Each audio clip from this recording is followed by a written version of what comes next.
नमस्कार मित्रांनो, लग्नानंतर होईलच प्रेम या मालिकेच्या आजच्या भागामध्ये मी तुम्हा सर्वांचे अगदी मनपूर्वक स्वागत करते।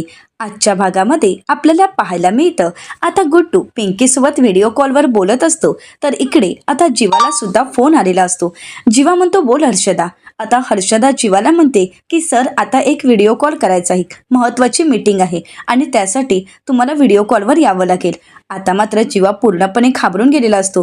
जीवा घाबरूनच म्हणतो, व्हिडिओ कॉल? जीवा म्हणतो, बरं ठीक आहे। आता जीवा गुड्डूला आवाज देतो आणि म्हणतो, अरे गुड्डू, पिंकी भाभीला सांग की आमचा नमस्कार आणि हो लवकर ये इथे, आता तुझा फोन ठेव। आता गुड्डू पिंकीला म्हणतो, पिंकी बाय बाय, आता मला जीवा भैया बोलवत आहेत, आता त्यामुळे मी तुझ्याशी नंतरच बोलेन आणि असं म्हणत तो पप्प्या देऊ लागतो। तर इकडे जीवा म्हणतो, अरे पप्प्या कसल्या देतोस, ये इथे। आता गुड्डू धावत धावत येतो आणि म्हणतो, जीवा भैया बोला ना, काय झालंय? जीवा म्हणतो, मला आता एक महत्त्वाचा व्हिडिओ कॉल करायचा आहे, तू माझं अगोदर ब्लेझर दे बघू। आता घाईघाईने गुड्डू त्याचा ब्लेझर देतो, तर त्यानंतर जीवा म्हणतो, लॅपटॉप दे। तर लॅपटॉप घेतल्यानंतर जीवा म्हणतो, पण मी बसायचं कुठे, मला बसण्यासाठी काहीतरी घेऊन ये। तर गुड्डू आता बसण्यासाठी कचऱ्याचा डबा घेऊन येतो आणि एक बादली घेऊन येतो। तर हे पाहून जीवा विचारतो, हे काय आहे? कचऱ्याचा डबा, याचा वापर मी बसण्यासाठी करायचा आहे? तर गुड्डू म्हणतो, कचऱ्याचा डब्बा नाही तर टेबल। असं म्हणत आता गुड्डू त्या कचऱ्याच्या डब्यात असणारा कचरा सगळा गार्डनमध्ये टाकतो आणि जीवाला बसण्यासाठी टेबल करून देतो। तर त्यानंतर जीवा पाहतो तर लॅपटॉपची बॅटरी डाऊन असते, म्हणूनच जीवा गुड्डूला म्हणतो की माझी पॉवर बँक दे, परंतु पॉवर बँक सुद्धा डाऊन असते आणि त्यामुळे जीवा म्हणतो, आता या दोघांनाही आताच कोमात जायचं होतं का? तर गुड्डू म्हणतो, पण तुमच्याकडे अजून एक संधी आहे की जीवा भैया? अहो, तुमच्या बाबूजींना सांगा की तुमची बॅटरी डाऊन झाली आहे। जीवा म्हणतो, काय? तर गुड्डू म्हणतो, अहो तुमच्या लॅपटॉपची बॅटरी आणि त्यानिमित्ताने तुम्ही घरात जायचं आहे, म्हणजे या बहाण्याने तरी तुम्ही घरात जाऊ शकता ना। तर जीवा गुड्डूला म्हणतो, अरे बाबूजींनी तुला इथे का ठेवलंय? माझ्या सासरे बुवांनी तुला मी घरात जाऊ नये यासाठी ठेवलंय आणि तू त्यांच्याशीच गद्दारी करणार? गुड्डू म्हणतो, नाही ना, तुम्ही सुद्धा मला मीठ खिलवलंय ना, मग तुमच्या मिठाला मला जागायलाच हवं। असं म्हणत आता तो जीवाला घरात जाण्यासाठी मनवत असतो। तर जीवा म्हणतो, बरं ठीक आहे। असं म्हणत जीवा आता नंदिनीच्या बंगल्याकडे पाहतो आणि म्हणू लागतो, नंदिनी, या बहाण्याने का होईना परंतु मी पुन्हा एकदा तुझ्या घरात, मोहितेंच्या घरात गृहप्रवेश करणार आहे। तर दुसरीकडे मात्र डबल धमाका पाहायला मिळतो। आता मानिनी ताई इकडे काव्याचं कौतुक करत म्हणतात, एक नंबर दिसतेय माझी एक नंबर सुनबाई, खरंच खूप छान दिसतेस आणि तुझा हा बदललेला लूक मला तर प्रचंड आवडलेला आहे आणि आता तर मला असं वाटते की तुझा हा बदललेला लूक पाहून तुला कोणाची दृष्ट लागायला नको। तर काव्या म्हणते, मग काय, जर सासू एक नंबरी असेल तर सुनबाईला 10 नंबरी असायला नको का? तर आता मानिनी काकू म्हणतात, हो ग बाई हो, तू तर लाखात एक आहेस, तुला कोणाचीही दृष्ट लागायला नको, आल्या गेल्याची भूताखेताची कोणाचीही नजर नको लागायला। असं म्हणत मानिनी काकू आता काव्याची दृष्ट काढतात। तर काव्य म्हणते, आई तुम्ही पण, तुम्हाला असं नाही का वाटत तुम्ही कुठेतरी चुकलात? नाही म्हणजे भूताखेतांपेक्षा एका चेटकिनीची दृष्ट लागायला नको असं नाही का वाटत तुम्हाला? असं म्हणत आता काव्या रम्याकडे पाहते आणि त्यानंतर काव्या मानिनीताईंना म्हणते, असू दे ताई, कसं आहे ना, तुम्ही दृष्ट काढली आहे ना, मग त्या चेटकिनीची सुद्धा दृष्ट माझ्या संसाराला लागणार नाही आणि हो, आता सगळं काही नीट होणार आहे, कारण तुम्हीच दृष्ट काढली आहे, नाहीतर आहे मी आणि माझा हात। असं म्हणत आता काव्या रम्याला आपला हात दाखवते। आता काव्याचा तो हात पाहून रम्या मात्र पूर्णपणे घाबरून गेलेली असते। रम्या काव्याला म्हणते, बस झालं, तुझा हा रोष मला कळतोय, बघून घे ना काव्या तुला। काव्या स्माईल देते, रम्या रागानेच तिथून निघून जाते। तर इकडे पिहू मात्र आपल्या मैत्रिणीला म्हणू लागते, रम्याताईची खरंच मज्जा आली ना, कसली फजिती झाली आहे तिची। मानिनीताई म्हणतात, पिहू अगं असं बोलायचं असतं का, जा तुला प्रॅक्टिस करायची असेल ना, जा तू प्रॅक्टिस कर। असं म्हणत आता पिहू आणि तिची मैत्रीण तिथून निघून जातात। तर इकडे मानिनीताई काव्याचं भरभरून कौतुक करतात आणि त्यानंतर पार्थला म्हणतात, बरं ते जाऊ दे पार्थ, पण तू सांगितलंच नाही काव्याचा हा लूक तुला कसा वाटला आहे? आता इकडे पार्थला काव्याचा हा लूक प्रचंड आवडलेला तर असतो, परंतु बोलणार तरी कसं? तो एका नजरेतच काव्याकडे पाहतो आणि म्हणतो, यापेक्षा IASच्या अभ्यासाकडे लक्ष द्या। तर काव्या पार्थला म्हणते, धनी तुम्ही माझ्याकडे बघा ना, म्हणजे माझा अभ्यास अगदी छान होईल आणि त्यानंतर बघा माझ्या परीक्षेचा निकाल कसा लागतो, असं म्हणत काव्या ही पार्थकडे पाहू लागते. पार्थही काव्याकडे पाहत असतो, परंतु काहीच न बोलता फक्त नजरेने तिच्याकडे पाहत असतो. आता तिथे आशा येते आणि झालेल्या त्या कागदांचा पसारा पाहून म्हणते, बाई बाई, आता हा सगळा कागदांचा पसारा कोणी करून ठेवलाय? मी आत्ताच तर घर आवरलं आहे. तर पार्थ म्हणतो ते. तर त्याचवेळी काव्या आता आशाला म्हणते, आशा ताई धडक आहे ती. आता मात्र आशाला सगळं काही बरोबर कळालेलं असतं. तर पार्थ म्हणतो, आता हा पसारा मलाच आवरावा लागेल. तर काव्या म्हणते, तुम्ही कशाला, मी आहे ना. असं म्हणत आता दोघंही एकत्रच ते सगळे काही कागद उचलण्यासाठी वागतात आणि त्यावेळी पुन्हा एकदा दोघांचीही टक्कर होते. तर आता पार्थच्या डोक्याला आणि काव्याच्याही डोक्याला लागलेलं असतं. तर आशाताई त्यांच्यावर हसतात आणि तिथून निघून जातात. तर इकडे आता काव्या पार्थच्या समोर उभी असते. पार्थ म्हणतो, हे बघा, आता शिंग येतील हे कारण देऊन पुन्हा धडक द्यायची नाही. तर आता काव्या मानिनी काकूंना म्हणते, आई अहो तुमचा मुलगा अगदी बरोबर माझ्या मनातलं ओळखतो. म्हणजे बघा ना, आता मी काही बोलणार हे तर तुमच्या मुलाला अगदी बरोबर माहीत आहे. असं म्हणत काव्या एक एक पाऊल पुढे टाकत पार्थ जवळ येत असते. पार्थ म्हणतो, हे बघा, उगाच असं काहीतरी करू नका. तुम्ही काय करताय हे? तर काव्या म्हणते, देशमुख हा माझा डायलॉग आहे, तुम्ही का बोलताय? आणि हो, जेवढे दूर जाल तेवढीच मी तुमच्या जवळ येणार आहे. तर पार्थ म्हणतो, म्हणजे? काव्या म्हणते, म्हणजे असं म्हणत काव्या आता नकळतच पार्थला पुन्हा एकदा टक्कर देते आणि म्हणते, म्हणजे वाघाचे पंजे. पार्थला मात्र काही कळण्या अगोदरच काव्याने तिचं काम पूर्ण केलेलं असतं आणि पार्थ समोर उभी राहत म्हणते, काय मग देशमुख? आता हे सगळं पाहून मानिनीताईंना सुद्धा हसायला येत असतं. त्या तिथून निघून जातात. आता काव्यही त्यांच्या मागोमाग निघून जाते, परंतु जाणे अगोदर ती एक आपली झलक, आपला पदर पार्थच्या डोक्यावरून चेहऱ्यावरून फिरवते. पार्थ मात्र त्याला काहीच कळत नसतो. तो फक्त काव्याकडे पाहत असतो. काव्याचा झालेला तो बदल आणि काव्याचं बदललेलं ते रूप पाहून पार्थला मात्र काहीच कळालेलं नसतं, परंतु काव्याने मात्र पार्थची विकेट काढलेली असते. तर दुसरीकडे पाहायला मिळतं, मोहितेंच्या घरी आता नेहमीप्रमाणे नंदिनी साफसफाई करत असते. ती टेबलवर उभं राहून फॅन पुसत असते आणि त्याचवेळी नंदिनीचे वडील त्या ठिकाणी येतात आणि नंदिनीला म्हणतात, नंदिनी अगं ही काय करतेस तू? आणि हे करण्यासाठी कोणी नाही आहे का? नंदिनी म्हणते, बाबा अहो आपल्या मावशींच्या जरा पायाला लागला आहे, मग त्यांना हे काम काय सांगणार, त्यापेक्षा मीच करते. तर आता नंदिनीचे वडील म्हणतात, अगं हो, पण तुझा तोल गेला तर तुला सावरणार कोण? तर त्याचवेळी शारदाताई त्या ठिकाणी येतात आणि म्हणतात, आपले जावई बापू आहेत ना नंदिनीला सावरायला. आता मात्र नंदिनीला राग आलेला असतो. नंदिनी आपल्या आईकडे पाहते आणि बाबांना म्हणते, बाबा हात द्या. असं म्हणत नंदिनी टेबलवरून खाली उतरते आणि बाबांना म्हणते, मी माझ्या रूममधील फॅन पुसायला जाते. असं म्हणत नंदिनी टेबल घेते आणि तिच्या रूमच्या दिशेने निघून जाते. तर नंदिनीचे वडील शारदाताईंना म्हणतात, तुला काय गरज होती त्या जीवाचं नाव काढायची? काही गरज होती का? तिला अजिबात आवडत नाही जीवा समोर आलेला, तरी सुद्धा तू प्रत्येक वेळी त्या जीवाचं नाव का तिच्या समोर काढतेस, का तिला त्रास देतेस? आणि त्याचवेळी जीवा त्या ठिकाणी आलेला असतो. जीवा आता आवाज देत म्हणतो, माय कमीन. तर आता नंदिनीचे वडील पाहतात आणि म्हणतात, तू तर घरात आलायस आणि आत्ता विचारतोयस मी घरात येऊ का? आत्ताच्या आत्ता अगोदर घराबाहेर जा. तुला घरात घेतलं कोणी? गुड्डू गुड्डू असा आवाज देत ते दरवाजापर्यंत जातात.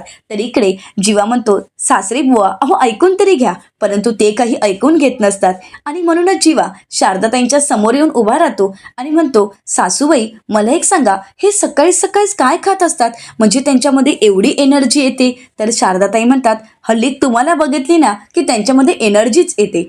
तर नंदिनीचे वडील म्हणतात, काय म्हणालात तुम्ही, माझ्याविषयी काहीतरी बोलताय का? तर जीवा म्हणतो, सासरे बुवा अहो तुमच्याच तब्येतीची विचारपूस करत होतो. तुम्हाला जर विचारलं तर तुम्ही काही उत्तर देणार आहात का? नाही ना. म्हटलं सासूबाईंनाच विचारूया, तुमची तब्येत कशी आहे?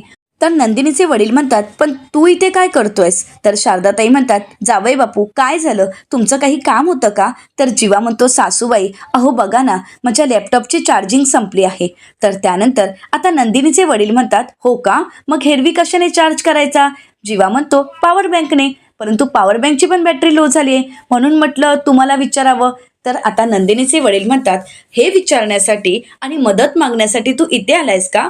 पण तुझी आहे ना ती डार्लिंग, तिलाच सांगायची या सगळ्याची व्यवस्था करायला. नाहीतर हेरवी तर ब्लॉगमध्ये तिचं कौतुक करत असतोस अगदी तोंड भरून. तर जीवा म्हणतो, म्हणजे सासरे बुवा तुम्ही माझे ब्लॉग बघता हो ना? तर आता नंदिनीचे वडील म्हणतात, एक मिनिट, तुझ्याशी हुज्जत घालायला मला वेळ नाही. तू आत्ताच्या आता घराबाहेर जायचं आणि हो, जाताना तुझी ती खटारी रिक्षासुद्धा इथून घेऊन जायची. तुला कळतंय का मी काय बोलत आहे ते? तर जीवा म्हणतो, सासूबाई. तर आता नंदिनीचे वडील म्हणतात, मी जे सांगतोय ते तुला ऐकावं लागेल. जीवा पुन्हा एकदा शारदाताईंना आवाज देत म्हणतो, सासूबाई. तर शारदाताई नंदिनीच्या वडिलांना म्हणतात, धनंजय बस. आत्तापर्यंत मी खूप काही ऐकून घेतलं, परंतु प्रत्येक वेळी तुम्ही असं जीवांशी नाही बोलू शकत, कारण ते आपले जावई आहेत हे विसरून चालणार नाही. जीवा आपल्या नंदिनीचा नवरा आहे आणि आपल्या जावयाशी आपण असं नाही बोलू शकत. तर आता नंदिनीचे वडील म्हणतात, शारदा तुला कळतंय का तू काय बोलतेस? तर शारदाताई म्हणतात, हो, नंदिनीचं लग्न जीवाशी व्हावं हा तुमचा निर्णय होता, परंतु यापुढे नंदिनीचं लग्न टिकवून ठेवणं हा माझा निर्णय आहे. नंदिनी ही जरी तुमची मुलगी असली तरी सुद्धा मी तिची आई आहे आणि एक आई म्हणून मला सुद्धा तिच्या आयुष्यातले निर्णय घेण्याचा अधिकार आहे. त्यामुळे एक वडील म्हणून तुम्ही फक्त तिच्या आयुष्याचे निर्णय घेऊ शकत नाही. तिचा संसार वाचवणं हा माझा निर्णय आहे. त्यामुळे यापुढे जीवांना जर काही मदत हवी असेल, त्यांचं जर काही काम असेल तर तिथे येऊ शकतात. तुम्ही त्यांना थांबवू शकत नाही. तर नंदिनीचे वडील म्हणतात, शारदा ग तू काय बोलतेस? तुला तरी कळतंय का? शारदाताई म्हणतात, हो मला सगळं काही कळतंय, पण एक गोष्ट लक्षात ठेवा, आता जर तुम्ही जीवांना घराबाहेर काढलं तर मग मीच घर सोडून जाईन. आता मात्र नंदिनीचे वडील माघार घेतात आणि म्हणतात, शारदा तू असं काहीही करणार नाहीयेस. करा, तुम्हाला जे काही करायचंय ते करा, मी बाहेर जाऊन येतो. असं म्हणत शेवटी नाईलाजानेच नंदिनीचे वडील माघार घेतात आणि ते बाहेर निघून जातात. आता जीवा नंदिनीच्या आईसमोर शारदाताईंसमोर साष्टांग दंडवत घालत म्हणतो, सासूबाई अहो तुम्ही तर कमालच केली. म्हणजे तुम्ही तर ब्रह्मास्त्रच काढलं आणि काही सासरी बुवांना बोलताच आलं नाही, ते तर इथून निघूनच गेले. आणि तुम्हा बायकांचं एक वाक्य मात्र असतं, मी घर सोडून जाईन. आणि हे वाक्य बोलत असताना तुम्ही एवढा गोड दिसताना की नवऱ्यांना काही बोलताच येत नाही आणि नवरे तुम्हाला जायला परवानगीही देऊ शकत नाही, हो ना? असं म्हणत जीवा हसू लागतो. आता जीवा अचानकच शांत होतो. त्याला खूप वाईट वाटतं. जीवा नकळतच शारदाताईंना म्हणतो, परंतु माझी नंदिनी, तिनेही फक्त बोलून दाखवलं नाही तर तिने ते खरं करून दाखवलं. तर शारदाताई जीवाला म्हणतात, कसं असतं ना, ज्यावेळी संसार जुना होतो त्यावेळी या धमकीचा काहीच उपयोग होत नाही, परंतु ज्यावेळी संसार नवा नवा असतो त्यावेळी मात्र त्याला धार असते. आणि ही धार एवढी असते की एक घाव दोन तुकडे व्हायला वेळ लागत नाही. आणि म्हणूनच कोणीतरी एकाने माघार घ्यावीच लागते. आणि जर माघार घेतली नाही तर या संसाराला तडे जायला वेळ लागत नाही. आणि या लढाईत या संसारात तुम्ही माघार घेतली आणि म्हणूनच इथेच युद्ध जिंकण्याची अर्धी तयारी सुरूही झाली. तर जीवा म्हणतो, हो ना, पण तुम्ही जरी याला युद्ध म्हणत असला तरी मी याला प्रेम म्हणतो, कारण कोणीतरी म्हटलंच आहे, युद्धात आणि प्रेमात सर्व काही माफ असतं. मग मला सुद्धा माझ्या या प्रेमात या सगळ्या काही गोष्टी माफ आहेत. तर जीवा शारदाताईंना म्हणतो, बरं, ज्या राणीसाठी मी हे सगळं काही युद्ध लढतोय ती माझी राणी आहे तरी कुठे? तर शारदाताई म्हणतात, वर आहे. तर जीवा म्हणतो, जाऊ म्हणताय, पण हे सगळं काही? तर शारदाताई म्हणतात, मी लावते चार्जिंगला. आता जीवा आपला लॅपटॉप, पॉवर बँक सगळं काही शारदाताईंच्या हाती ठेवतो आणि धावत पळत नंदिनीला भेटण्यासाठी तिच्या बेडरूमच्या दिशेने जातो. इकडे शारदाताईंना मनातून खूप आनंद झालेला असतो. हळूहळू का होईना, परंतु जीवा आणि नंदिनीच्या नात्याची एक नवी सुरुवात होईल, एक नवी कळी उमलेल याची मात्र त्यांना पूर्ण खात्री असते. तर इकडे मात्र एवढे प्रयत्न करूनही काव्याने मात्र रम्याला काही जिंकू दिलेलं नसतं आणि म्हणूनच रम्याची खूप चिडचिड होत असते. आता त्याचवेळी वसू आत्या त्या ठिकाणी येतात आणि म्हणतात, रम्या अगं काय झालंय, तू एवढी का चिडतेस? अगं त्या काव्याचा एवढा विचार का करतेस तू? ती काही जरा थोडा वेळ साडी नेसून नाचली आणि म्हणून तू लगेच इन्सिक्युअर झालीस. तुला असं वाटायला लागलं की तुझा पार तुझ्या हातून गेला. अगं असं काहीही होणार नाही. पार्थ हा तुझाच आहे आणि तो तुझाच राहणार आहे. त्याला तुझ्यापासून कोणीही तोडू शकत नाही. तुला असं वाटतंय का? मग तू एक काम कर, माझी पैठणी नेस आणि दे टक्कर तिला. तर आता रम्या आपल्या आईला म्हणते, ते काही हळदी कुंकू आहे का? तिथे हळदी कुंकवाचा कार्यक्रम आहे का? म्हणे माझी पैठणी नेस. वसवात्या म्हणतात, राहिलं, माझंच चुकलं.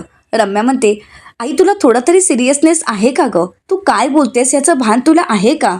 तुला कळतंय का, ती काव्या पार्थला पटवण्याचा, आपलंसं करण्याचा आणि आपल्या बाजूने वळवण्याचा एकही चान्स सोडत नाहीये. एकही संधी ती हातातून घालवत नाहीये आई. आणि आपण मात्र इथे हातावर हात घेऊन निव्वळ गप्प बसलोय. वसुआत्या म्हणतात, अगं परंतु आता रम्या वसुआत्यांना काही बोलूच देत नाही. ती म्हणू लागते, पहिल्यांदा बॅग घेऊन या घरात आली, त्यानंतर काय तर त्या बोक्याला घेऊन आली आणि आता तर एवढी छान तयार होऊन स्वतःचा लूक बदलून पार्कच्या अवतीभोवती फिरायला सुरुवात केलं आहे. आणि असंच जर होत राहिलं ना तर हळूहळू पार्क तिच्या प्रेमात पडेल आणि पुन्हा एकदा त्या दोघांचं जुळेल. तुला कळतंय का आई? वसुआत्या रम्याला म्हणतात, बावळट आहेस का ग तू? अगं किती हायपर होतेस. मला एक सांग, काव्य जे काही करते तर ह्या सगळ्याला पार्थ काही रिॲक्ट होतोय का? पार्थ तिला या सगळ्यामध्ये कोणत्याही प्रकारचा प्रतिसाद देतोय का? नाही ना. मग तुला असं का वाटतंय की त्या दोघांचं पुन्हा एकदा जुळेल? तर रम्या वसुआत्यांना म्हणते, आई अगं पार्थ पॉझिटिव्हली रिॲक्ट होत नाही आणि निगेटिव्हली सुद्धा रिॲक्ट होत नाहीये. त्यामुळे मला तर त्या पार्थच्या मनात काय चालू आहे काहीच कळत नाहीये. आई अगं तुला माहीत नाहीये, ज्यावेळी काव्या पार्थला विचारत होती की मी कशी दिसतेय, त्यावेळी पार्थची नजर तिच्याकडून हटतही नव्हती. तो अगदी टक लावून तिच्याकडे पाहत होता, तिच्यामध्ये हरवून गेला होता. तो का बघत होता? त्याने सरळ सरळ नाही असं म्हणायला हवं होतं किंवा नजर दुसरीकडे वळवायला हवी होती, परंतु पार्थने तसं काहीच केलं नाही. वसुआत्या म्हणतात, रम्या अगं काही काळजी करू नकोस. आता जरी तुझ्या बाजूने काही वळत नसेल, परंतु हळूहळू सगळं काही तुझ्याच बाजूने वळणार आहे. सगळं काही तुझ्या मनासारखं होणार आहे. गुरुजी काय म्हणाले होते? गुरुजींचे शब्द आठव. गुरुजी जे म्हणाले होते ते सगळं काही खरं होणार आहे. त्यामुळे गुरुजींनी जे सांगितलं आहे त्याचा विचार कर. आता रम्या शांत होते आणि गुरुजींचं बोलणं ती आठवते. रम्या गुरुजींना विचारत असते, गुरुजी तुम्हाला फ्युचर दिसतं ना? म्हणजे तुम्हाला असं काही दिसतंय का? मी आणि पार्थ एकमेकांच्या समोरासमोर उभे आहोत, त्याच्या हातात माझ्यासाठी मंगळसूत्र आहे, म्हणजे असं काही वाटतंय का तुम्हाला? तर गुरुजी म्हणतात, हो सगळं काही स्पष्ट दिसतंय. तर आता इथे वसुआत्या रम्याला म्हणतात, रम्या आठवलं ना गुरुजी काय म्हणाले होते? गुरुजी जे बोलतात ते खरं होतं, त्यांचं भाकीत कधीही खोटं ठरत नाही. मग रम्या आता तू एवढा विचार का करतेस? गुरुजी म्हणाले आहेत ना सगळं काही तुझ्या मनासारखं होणार आहे. मग आता विचार करू नकोस, आता काळजी करू नकोस. त्यामुळे त्या काव्याकडे लक्ष देऊ नकोस. तिला साडी का नेसून जे काही नाचायचं आहे ना ते नाचू देत. पार्कच्या अवतीभोवती जरी नाचली तरी काही फरक पडणार नाही, कारण या घरात तुझ्या लग्नाचे सनई चौघडे वाजणार आहेत. आता मात्र रम्या खुश होते. रम्याला हे सगळं काही स्वप्न खरं होणार असंच वाटत असतं. रम्या वसुआत्यांना म्हणते, माझ्या लग्नाची सनई वाजेल तेव्हा वाजेल, परंतु आता त्या काव्याचा मी बँड वाजवणार आहे.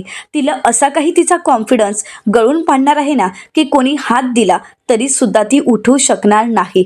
आता मात्र वसुआत्यांना धक्काच बसतो. वसुआत्या रम्याकडे पाहू लागतात. तर रम्या पुढे म्हणते, काय म्हणाली होती ती? माझ्या सुखाला नजर लागू शकत नाही. आता बघ आई, मी तिचं सुखच हिरावून घेणार आहे. वसुआत्या म्हणतात, एक मिनिट, म्हणजे तू नक्की काय करणार आहेस? तर रम्या म्हणते, आता मी असं काहीतरी करणार आहे की काव्या स्वतः हे सगळे काही प्रयत्न थांबवेल आणि बॅग घेऊन कायमची या घराबाहेर निघून जाईल आणि परत कधीच या घरात पाऊलही टाकणार नाही. वसुआत्या म्हणतात, रम्या ग नक्की तू काय ठरवलंयस, काय करणार आहेस? रम्या म्हणते, कळेल, सगळं काही कळेल, जस्ट वेट अँड वॉच. तर दुसरीकडे पाहायला मिळतं, नंदिनी तिच्या रूममध्ये फॅन पुसत असते आणि त्याचवेळी जीवा त्या ठिकाणी आलेला असतो. जीवा हळुवारपणे बेडरूमचा दरवाजा उघडतो आणि नंदिनीकडे पाहत असतो. आता जीवा नंदिनीमध्ये हरवून गेलेला असतो आणि त्याचाच धक्का लागून दरवाजाचा आवाज येतो. त्यावेळी नंदिनी म्हणते, बाबा. आता मात्र जीवाला काय बोलावं काहीच कळत नाही, परंतु नंदिनीच्या मनातलं ओळखण्यासाठी जीवा आता नंदिनीच्या बाबांचा आवाज काढत म्हणतो, हो मी चालू आहे, बोल ना बाळा. तर नंदिनी म्हणते, बाबा काय झालं, तुम्हाला काही हवं होतं का? तर जीवा नंदिनीच्या बाबांचा आवाज काढत म्हणतो, नाही नाही, मला काही नको होतं, कर तू तुझं काम कर. आणि हो, तू त्या जीवाकडे अजिबातच लक्ष देऊ नकोस, तो जीवा एक नंबरचा वाईट आणि विकृत मुलगा आहे. तर नंदिनी म्हणते, नाही बाबा असं काही नाहीये, ते खरंच मनाने खूप चांगले आहेत. आता मात्र जीवाचा आनंद काही गगनात मावत नसतो. तर आता जीवा पुन्हा एकदा नंदिनीच्या वडिलांच्या आवाजात नंदिनीशी बोलत म्हणतो, चांगला मुलगा. नंदिनी अगं तू काय बोलतीयस? त्याने तुझा छळ केलाय, तुझ्यावर रागवला, तुझ्यावर चिडलाय आणि एवढंच काय तर तुला त्याने रडवलं आहे आणि तरी तू म्हणतेस की तो चांगला मुलगा आहे. बाबा खरंच ते मनाने खूप चांगले आहेत. असं काही नाहीये की त्यांनी मला रडवलं, त्यापेक्षाही त्यांनी मला हसवलं आहे. मला मान्य आहे की कधीतरी त्यांनी मला दुखावलं आहे, पण खरंच ते मनाने खूप चांगले आहेत. आता जीवा आपल्या आवाजातच म्हणतो, म्हणूनच तर माफी मागायला आलो आहे. आता नंदिनीच्या लक्षात येतं की मागे जीवा उभा आहे. नंदिनी मागे होऊन पाहते तर तिथे जीवा असतो. नंदिनी म्हणते, जीवा तुम्ही तुम्ही इथे काय करताय? आणि हो, तुम्ही इथे कसे आलात? तर जीवा नंदिनीकडे पाहत असतो आणि त्याचवेळी त्याचा तोल जाऊन फॅनचं बटन चालू होतं आणि त्यावेळी इथे नंदिनी मात्र टेबलवरच असते आणि त्यावेळी फॅन चालू झाल्यामुळे नंदिनी पूर्णपणे घाबरून गेलेली असते. नंदिनी जीवाला आवाज देते, त्याला वाचवण्यासाठी आवाज देत असते आणि त्याचवेळी नंदिनीचा तोल जातो. परंतु शेवटी शारदाताई बोलल्याप्रमाणे नंदिनीचा तोल सावरण्यासाठी जीवा चाललेला असतो आणि जीवा नंदिनीला आता उचलतो आणि गोल फिरवतच तिच्याकडे पाहू लागतो. नंदिनी जीवाला म्हणते, जीवा तुम्ही हे काय करताय? परंतु नकळतच शेवटी नंदिनी सुद्धा जीवामध्ये हरवून गेलेली असते. ती सुद्धा अगदी प्रेमाच्याच नजरेने जीवाकडे पाहू लागते. जीवा आणि नंदिनी एकमेकांमध्ये पूर्णपणे हरवून गेलेले असतात. आता शारदाताई नंदिनीला आवाज देतात. नंदिनी म्हणते, तुम्ही मला खाली उतरवा बरं. तर आता जीवा म्हणतो, असू देत ना, आईला पण माहीत आहे तू माझी बायको आहेस, आपण नवरा बायको आहोत. नंदिनी म्हणते, मी तुमची कोणीही लागत नाहीये, प्लीज मला खाली सोडा, प्लीज उतरवा ना मला खाली. परंतु जीवा काही नंदिनीला सोडत नसतो आणि त्याचवेळी शारदाताई नंदिनीला आवाज देत रूमपर्यंत येतात. आता जीवाने नंदिनीला तर उचलून घेतलेलं असतं. शारदाताई मान वळवतात आणि म्हणतात, मी काहीच पाहिलं नाहीये हा.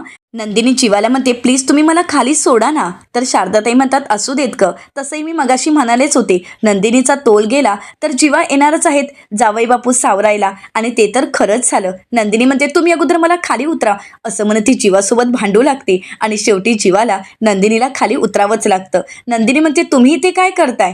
तर जीवा म्हणतो, चार्ज व्हायला आलो आहे. नंदिनी म्हणते, काय? जीवा म्हणतो, म्हणजे माझ्या लॅपटॉपची चार्जिंग संपली ना, म्हणून तो चार्जिंग करण्यासाठी आलो आहे.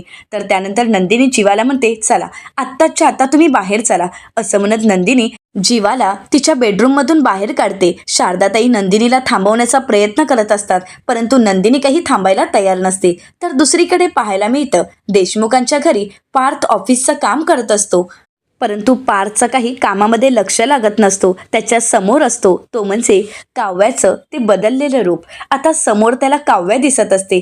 काव्याचं ते बदललेलं रूप पार्थच्या नजरेतून मात्र हटत नसतं आणि पार्थला सतत तेच आठवतही असतं. परंतु त्याचवेळी पार्थला आठवतात ते जीवा आणि काव्याचे फोटो. तर त्यावेळी पार्थ मनाचीच म्हणतो, हा शोध तर अर्धवटच राहिला, म्हणजे हे फोटो नक्की आलेत कुठून? असं जर मानायला गेलं की हे सगळं काही वसुवात्य आणि रम्याने केलं, तर मग त्यांना कसं कळालं आणि त्यांना हे सगळं काही कुठून समजलं, हा प्रश्न तर राहतोच. असं म्हणत आता पार्थ या सगळ्या गोष्टींचा विचार करू लागतो.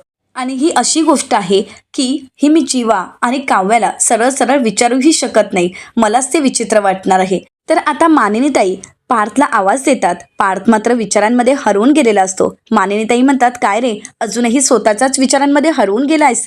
तर पार्थ म्हणतो, आजकाल माझ्याकडे लक्ष द्यायला माझ्या आईवडिलांना वेळ तरी कुठे आहे? त्यांना तर काव्याजवळची वाटत आहे. तर मानिनीताई म्हणतात, म्हणजे मी काव्याशी बोलते म्हणून आता तू माझ्याशी बोलणार नाहीयेस का? तर पार्थ म्हणतो, आई तुला जर वाटत असेल की मी तुझ्याशी बोलावं तर तू काव्याला इथून निघून जायला सांग. ती इथून तू सांगितलं तरच निघून जाऊ शकते. आता मात्र मानिनीताई शांतच होतात. तर येणाऱ्या पुढील भागामध्ये आपल्याला पाहायला मिळतं, रम्या आता काव्यासमोरच गुरुजींना फोन करते आणि म्हणू लागते, तुम्ही मला सांगितलं होतं की माझ्या आणि पार्थच्या लग्नाबद्दल. तर गुरुजी म्हणतात, हो रम्या, मी जे सांगितलं होतं ते खरं आहे. तुझं आणि पार्थचं लग्न होणार आहे, कारण लवकरच हे भाकीत खरं होणार आहे आणि माझं भाकीत कधीही खोटं ठरत नाही. आता हे ऐकल्यानंतर काव्याला धक्काच बसतो. तर दुसरीकडे पाहायला मिळतं की आता इकडे जीवा इथे नंदिनीसाठी बुके घेऊन आलेला असतो. नंदिनी मात्र जीवाला काही घरात घेत नाही, त्याला घराबाहेर काढते आणि या झटापटीत नंदिनी ज्यावेळी दरवाजा बंद करून घेते त्यावेळी बुकेतील फुलं ही नंदिनीला पोचलेली असतात, कारण ती दरवाजाच्या आतमध्येच राहतात आणि जीवाच्या हातात मात्र डेट असतात.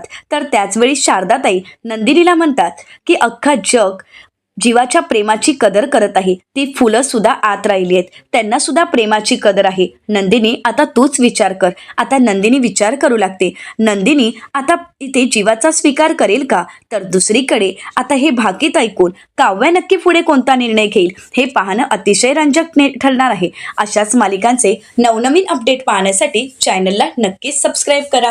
आजचा हा व्हिडिओ पाहिल्याबद्दल तुम्हा सर्वांचे अगदी मनपूर्वक धन्यवाद.